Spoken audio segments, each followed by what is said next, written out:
My topic is about the writer's interpretation of the law. So, have you been misinterpreted before? To just go straight to the point. Yeah? Many times. And trying to relay your message to someone, but that someone doesn't get it, right? What is best for you to understand each other is to explain it fully, face to face. Amen? And that, as we continue working on our understanding about the preaching of our Lord Jesus Christ on the Sermon of the Mount, we continue getting snippets, glances of his interpretations of the Ten Commandments, which he explains on his sermon. We understand that all authority is given to Jesus, so he is more than a prophet or an angel of the Lord, as he has the right to interpret the word of our Lord. So this Ten Commandment is written in two points in the Bible, but we're focusing on on Exodus 20, verse 1 to 17. So can we just stand up and read our scripture this evening? So Exodus 21 to 18, I think. So verse 1, and God spoke all these words, saying, I am the Lord your God, who brought you out of the land of Egypt, out of the house of bondage. You shall have no other gods before me. You shall not make for yourself a carved image and likeness of anything that is in heaven above, or that is in earth beneath, or that is in the water under the earth. You shall not bow down to them.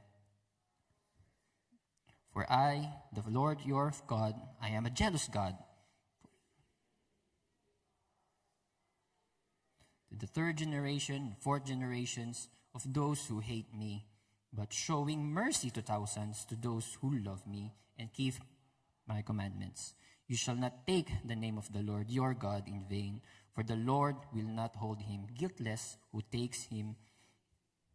Remember the Sabbath day to keep it holy. 6 days you shall labor and do all your work, but the seventh day is the Sabbath of the Lord your God.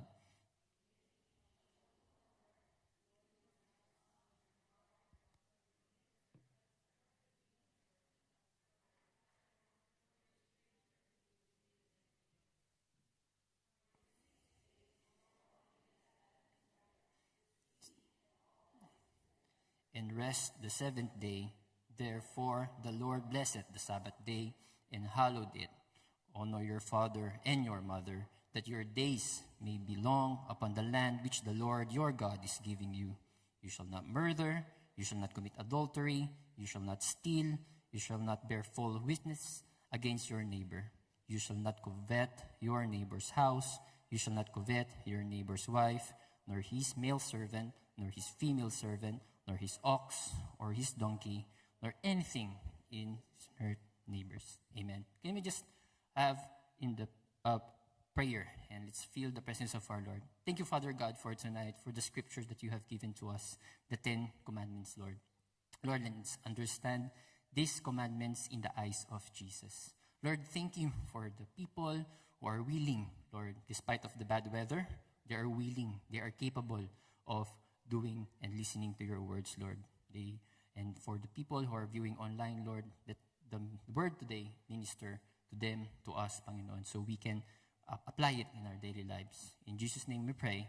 Amen and amen. Amen. Can we all just seated? Thank you, everyone. So, the opening statement of Jesus before explaining some of the 10 commandments is this. This is included in Matthew 5 during the Sermon of the Mount. So Matthew 5:17, do not think that I came to destroy the law or the prophets, which is the thing that we've read, the 10 commandments. I did not come to destroy, but to fulfill them. So this is the opening statement of Jesus Christ before he interpreted the 10 commandments. He also summarized the 10 commandments into 2, which is love your God with all your heart and with all your soul and with all your mind. Love your neighbor as you love yourself. Tonight, we focus on Exodus 20, verse 8 to 17, which is loving your neighbors. Why?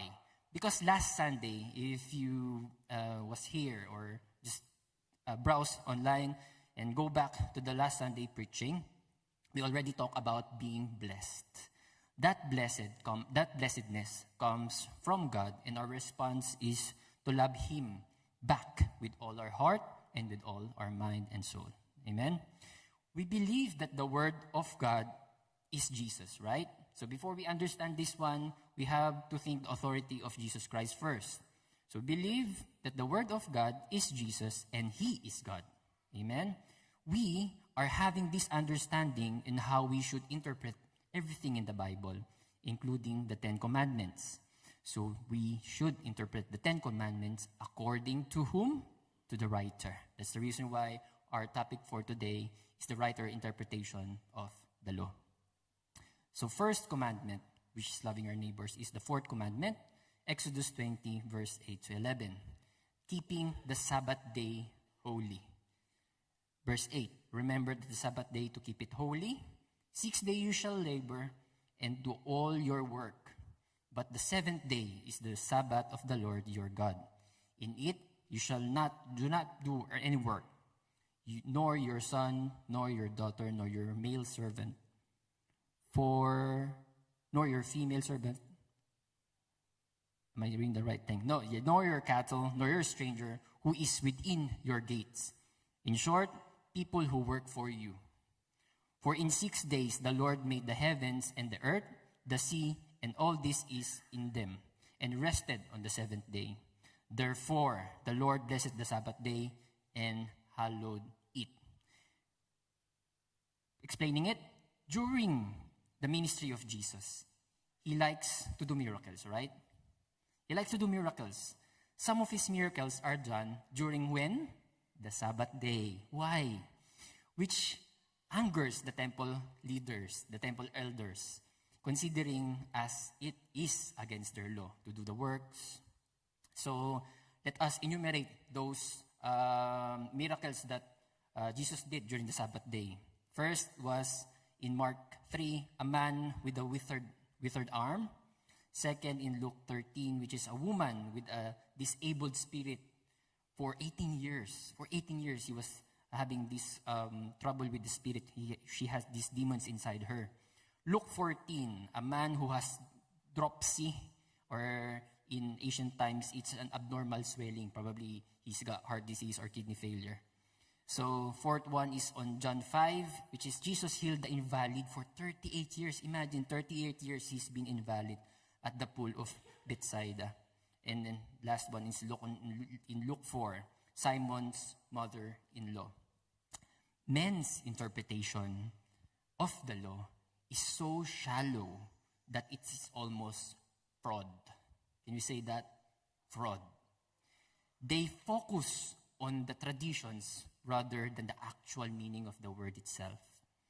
Jesus exposed their fraud teachings on how the Jews worked on the Sabbath by taking care of the animals but not taking care of people.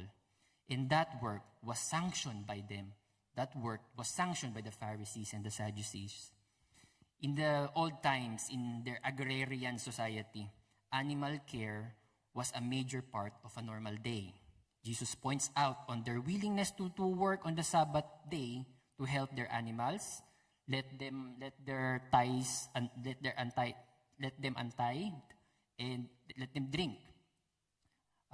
In Luke 13:15, it's not in the slides, but this is Jesus speaking. Does each of you on the Sabbath unite your ox or donkey from the stall and lead it out to give it water?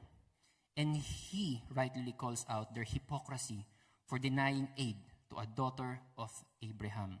So when Jesus do miracles, there's always presence of Sadducees, the scribes, and the Pharisees. If your religious traditions, this is him saying to them, if your religious traditions allow you to help animals on the Sabbath day, then it should also allow for helping people, right? Hypocrisy. So that's his identity, their identity to Jesus.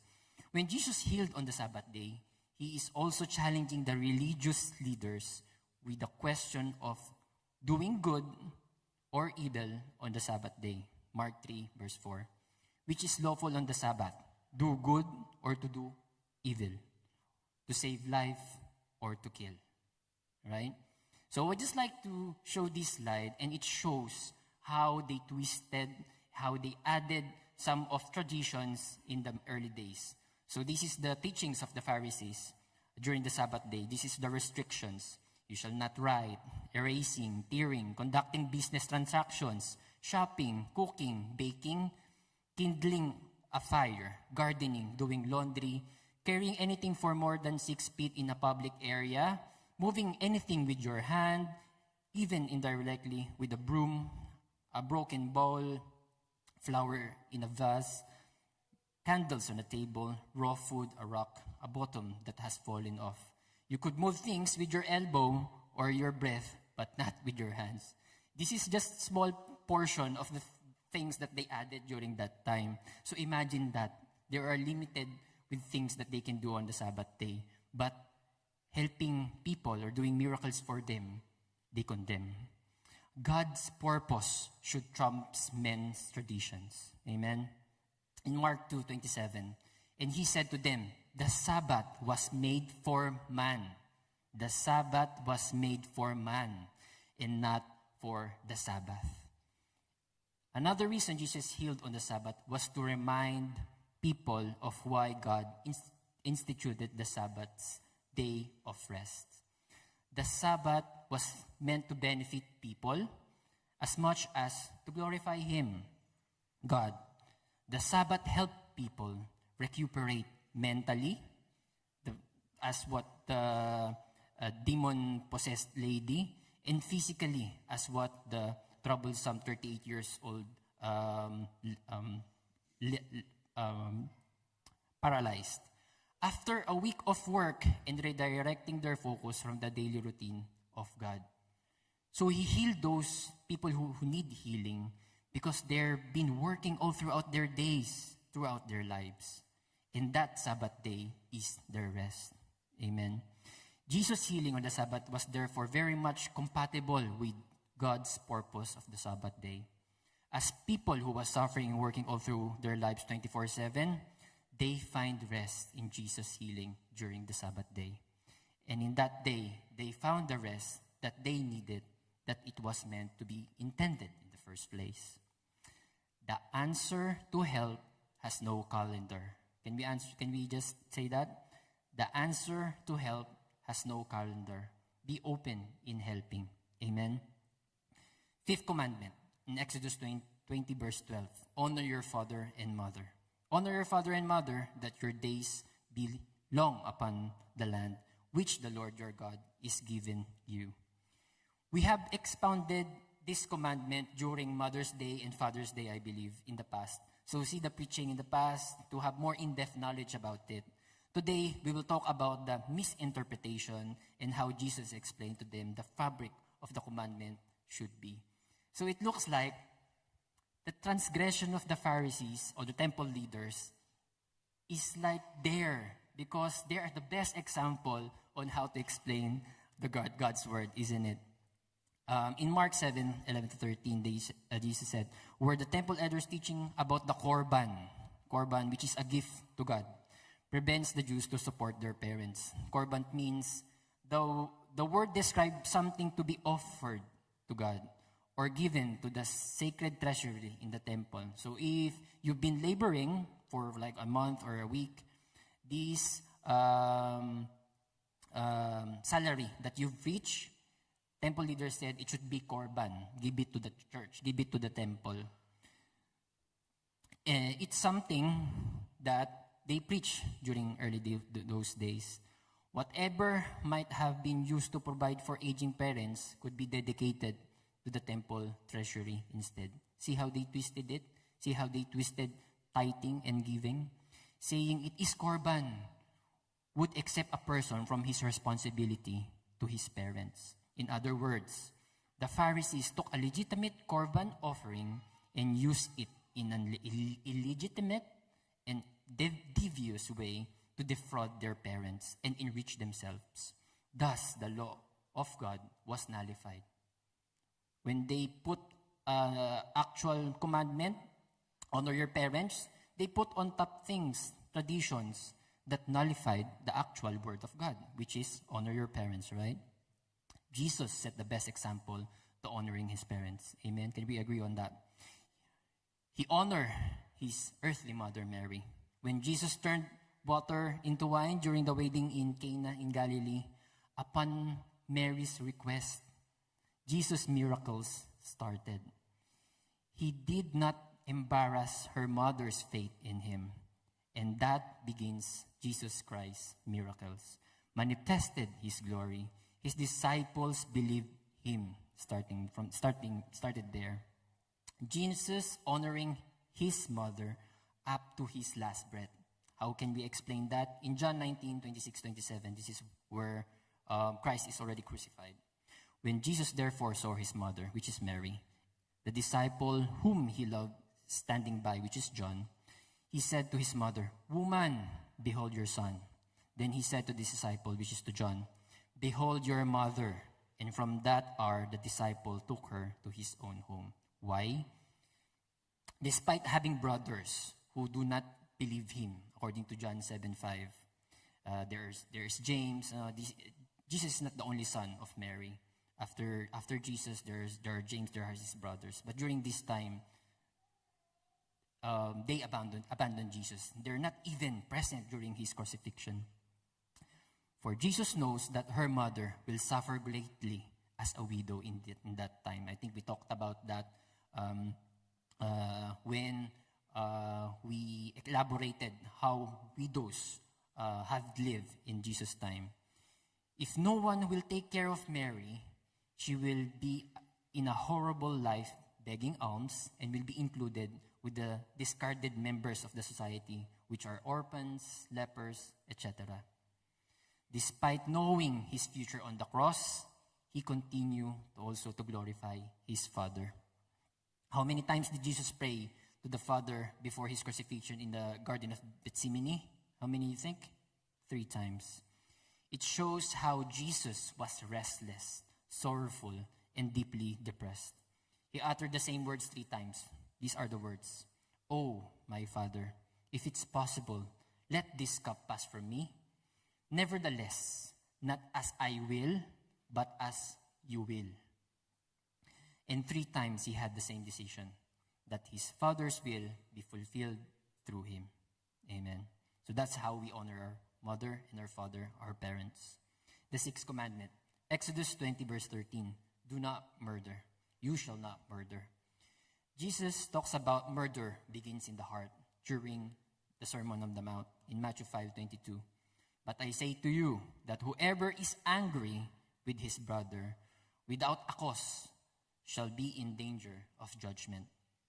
Jesus warns us that anger and hatred towards another person are akin to murder. This interpretation emphasizes the importance of inner purity and reconciliation, highlighting that sin originates not just in your actions, but also in your inner thoughts and your attitude. Murder is the result or demonstration of our inner attitudes that extend beyond through physical acts. The interpretation highlights that sin is not just about outward actions, but also about internal state of your heart. So it's all about the heart. Jesus teaches us that harboring anger, contempt, or malice towards someone is a violation of the commandment. This teaching is relevant today as it calls for Christians to examine their hearts and attitudes, striving for inner purity and reconciliation with others. It encompasses the doctrine of forgiveness that prevents retribution. The commandments against murder is also connected to a broader biblical themes of justice and righteousness, emphasizing the importance of respecting and preserving life. Jesus' own sacrifice on the cross further affirms the value of life. The reason why he was sacrificed himself, because he valued you. He valued each and every one of you, and provides a path to reconciliation with God and others, highlighting the importance of love and forgiving.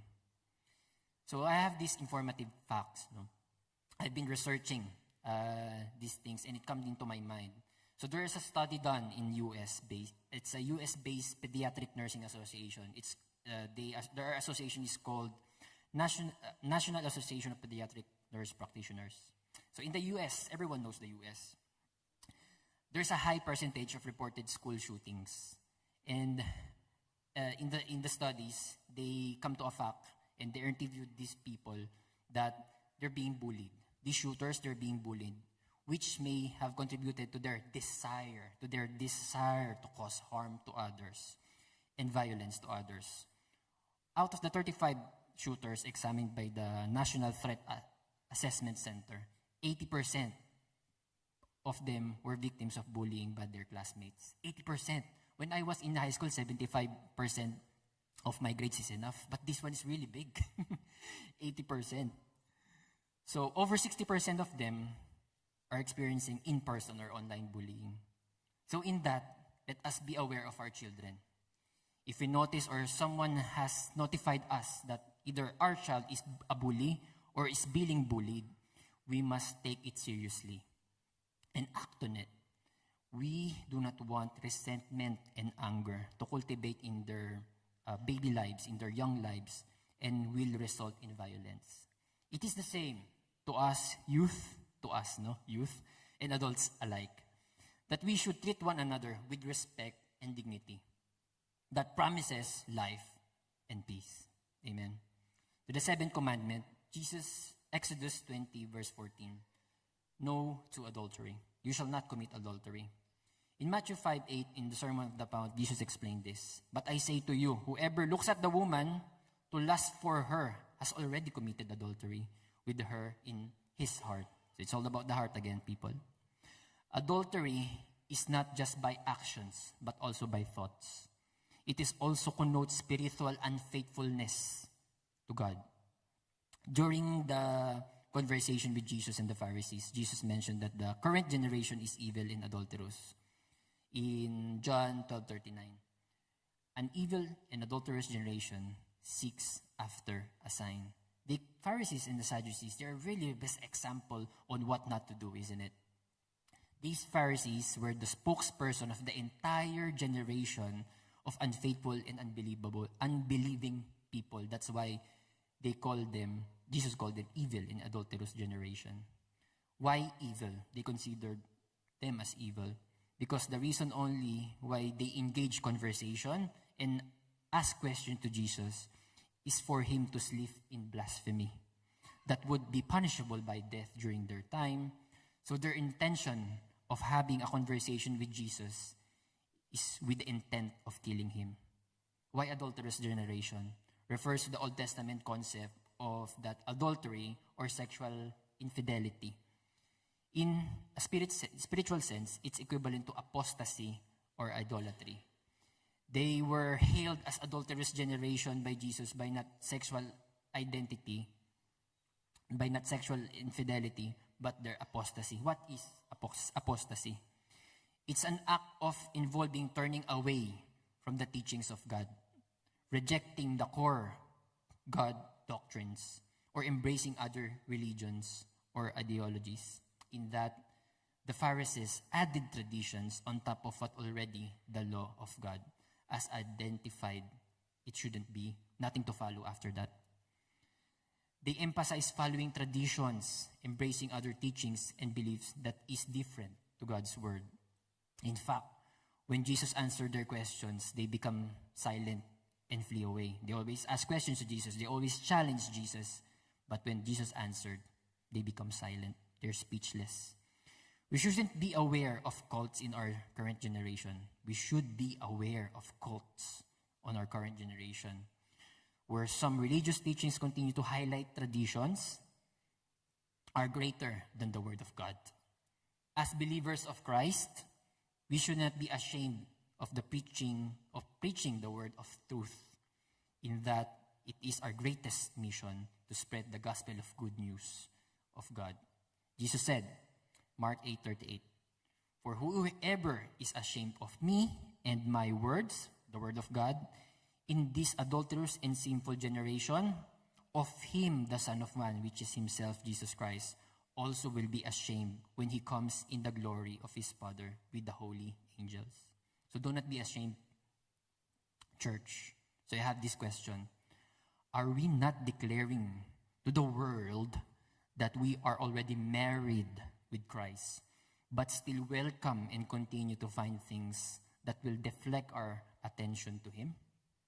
As we continue to live a Christian life, we should continue examining ourselves. Does my thoughts, relationship with the opposite sex, and beliefs align with Jesus? Amen. In the 8th commandment, Exodus 20, verse 15, do not steal. You shall not steal. Simple sentence, right? But have a really deep meaning. So now, I want you to have this thinking hat and have your full attention while I'm discussing this matter. We are looking at the 10 Commandments through the eyes of Jesus, right? And his interpretation. Amen? Let's ask the question, who does steal? Who are the people who steal? What do we call them? We call them robbers. We call them thieves, right? Jesus gives description of them through the story of the true and good shepherd. Where Jesus is the shepherd, we find that scripture is in John 10. So Jesus described his sheep as his flock. His sheeps, us, his sheeps, we are his flock. His treasured possessions. He described himself as a door of that herd. You know where the den, where sheep are? So before you go inside the den, there is a door, and he is the door. Anyone does not pass through that door that wanting to take a sheep passes through the fence. So anyone who doesn't enter through him and passes through the fence, they are considered thieves and robbers because they did not come on the door, which is only the way and the right way. Because the flock is Jesus' prized possessions, he is willing and capable to lay his life for them. Just like what we have seen in David's story, right? Even David tried to fight a lion and kill the lion because of one sheep. That is why he is a good shepherd. He is a true shepherd of his flock because only the sheep that belongs to him will only follow his voice and command, not the voice of other shepherds. Jesus is the shepherd whom we belong. Can we declare that one? We belong to Jesus. Amen. His description is he is our salvation. In John 10:9, I am the door. If anyone enters by me, he will be saved and will go in and out and find pasture. Let's see how Jesus described the one who steals. This is the description of the thief, the one who steals. John 10:10. The thief does not come except to steal and to kill and to destroy.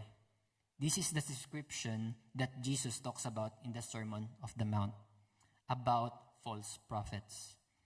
That you will know them by their fruits and be vigilant on looking at them, finding them, have a discernment. Are they really truth? Are their teachings really come from God? Matthew 7:15. Beware of false prophets who come to you in sheep's clothing, but inwardly they are ravenous wolves. Anyone who claimed a way of salvation other than Jesus was robbing the people of the truth. Those who, like the Pharisees, put man-made requirements of people for salvation. It's not by your works, again. It's not by your works, but your faith in Christ. Are false teachers who steals people's ability to see the truth, the true meaning of salvation. The result of such thievery is death and destruction. As Jesus said, the thief's plan is to kill and destroy. Thou shalt not steal not only means a moral imperative that forbids taking another person's property without their consent, but highlighting the importance of honesty and truthfulness. These commandments serve as a guide for building a society based on trust, fairness, and respect for the rights of others, not taking advantage of others or just unjustly enriching ourselves. Going forward to the 9th commandment, Exodus 29, verse 16, do not lie. You shall not bear false witness against your neighbor. As the previous commandment said, be truthful and do not twist the word of God. This commandment said that we should be trustworthy by not spreading false information against others. Jesus is super angered in people who does slander and give false information to others, persuading the hearers against the person who is innocent of their accusations. The best example again of people who always on the bad side of Jesus and gives fake news to people are the scribes, Pharisees, and Sadducees. Jesus called them as brood vipers, for out of their abundance of their evil hearts, their mouths speaks evil. These are the same Pharisees and Sadducees that caused the death of his cousin John the Baptist. And also, the same thing that John called them, brood vipers, in Matthew 3:7. But when he saw many of the Pharisees, this is John, when he saw many of the Pharisees and Sadducees coming to his baptism, when he was doing baptism, he said to them, brood of vipers, who warned you to flee from the wrath to come. Then slander. Let's talk about slander. Sometimes it's mixed up, no? Slander and gossip. Slander is bearing false witness, while gossip is breaking the confidentiality. Both slander and gossip cause discord, trouble, and damage to the reputation of others. God is angered in everything the Bible called sin. Because Jesus is the truth, we must refrain from lying. Romans 1:18.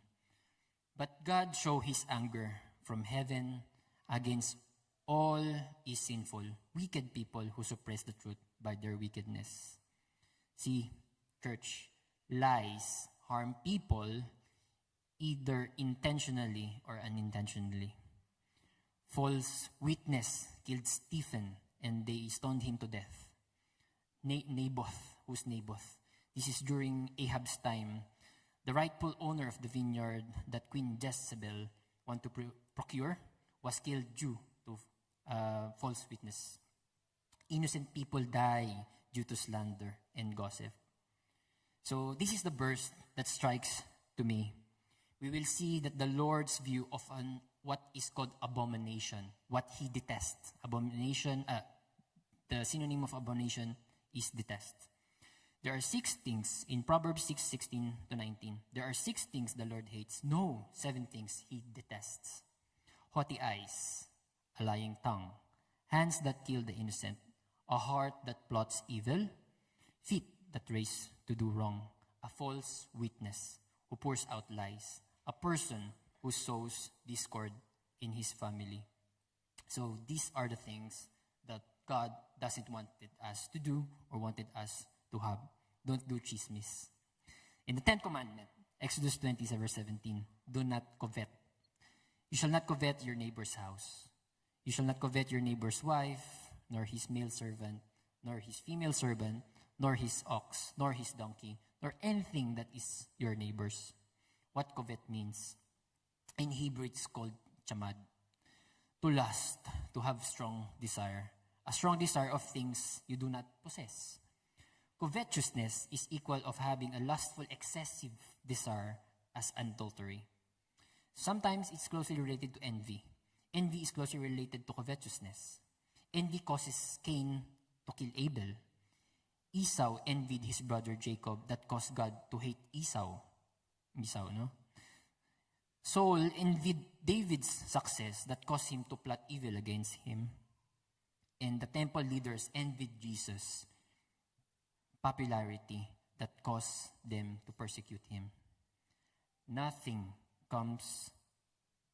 good comes out from being envious, church. It comes from the evil. The 10th commandment is also pointing us not to desire material things that our neighbors have. Similarly, living in the past where rich people acquire pleasure through material possessions is also the same in this day and age.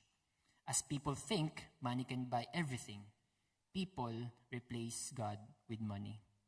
As what Jesus said in the Sermon on the Mount, Matthew 6:24, no one can serve two masters, for either he will hate the one and love the other, or else he will be loyal to the one and despise the other. You cannot serve God and mammon. Mammon is your riches and your possessions. God wanted us to prosper. Amen? God did not want us to prosper, not to be poor. But He taught us to be contented. Jesus reminds us that one's life does not consist in the abundance of the things he possesses. Envy comes from the position of your heart, the desires that we do not have. It causes us to lust, murder, not honor our parents, commit adultery, steal, cheat, lie, and slander. Things that are not pleasing to God's eye. Things that detest God's. So my question, church, upon learning these things, what do you think is the best thing to do? It looks like we're sinful, right? So as I end, Jesus promised not just giving us a new heart, but we as a new creation, holy and pleasing to God, our Father. Set apart from the rest of the world. We have to be set apart. We are holy. We should be set apart from the evil that doesn't hold us anymore. Question, are we made for good or are we made for evil? Let's just question ourselves. So then, we must act according on how we are made of. We are made according to God's purpose. The purpose of glorifying Him. If we are not glorifying Him, if you're not glorifying the Father in heaven, then your actions, your beliefs, your heart's desires, who are you glorifying? Let us be sure, when we get out of this building, let's be sure that we do not belong to the Bible, the Bible called the children of the devil in John 8:44. For you are children of your father the devil, and you love to do evil things he does. He was a murderer from the beginning. He was always hated the truth because there is no truth in him. When he lies, it is consistent with his character, for he is a liar and the father of lies. We should seek the truth. Every time, every second of the day, we should seek the truth because the truth will set us free. Most of all the 10 commandments are called not to do, right? Exactly 7 of them. Do not, no. As the law reveals to us our sinful nature and our ability to perfectly obey God's commandments. Inability, we are unable to fulfill God's commandments. As children of God through Jesus Christ, sin is no longer your master. For you no longer live under the requirements of the law. So this law doesn't apply to us anymore. Instead, you live under the freedom of grace. Amen? Romans 6:14. Thanks be to God that despite what God called abomination, while we are still breathing, we still have the opportunity to repent and turn our wicked ways and follow Jesus. When we confess with our mouth Jesus is Lord and believe in our hearts that He was resurrected from the dead, we will be saved. Amen. The law does not expose our sin, but truly believing in the finished work of Jesus on the cross that will blot our sins. For we are Jesus' sheep, His valued possessions. No one can snatch us out of His hands. Amen. Can we just do a prayer while the worship team is preparing for their song? Can we just all stand up, church? So I know this preaching is quite hard. 10 Commandments, really difficult to follow. Some of us are still doing it. But as I have said, we are no longer under the law. We are under Lord's, Jesus Christ's Lordship. So if you surrender yourself, Jesus Christ is your Lord and Savior, then you will be saved. And these things, the 10 Commandments which Jesus have interpreted, it's going to be easier for you to follow. So, thank you, Father God. Thank you for Father God for this day, for the preaching for today, that you have opened our eyes what really the law does, what really the law should be fulfilled. It's only been fulfilled by Jesus. Help us. That's the thing, Lord. Help us to overcome the adversities, the adversity of temptation, and provoking nature of the world that surrounds us at the moment. Lord, help us. We acknowledge that the battle is above what we can comprehend physically, but what we can win spiritually. So this is the importance of prayer, and we communicate with you.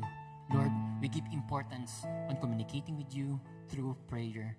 Lord, that's why when we pray, you also answers by your words.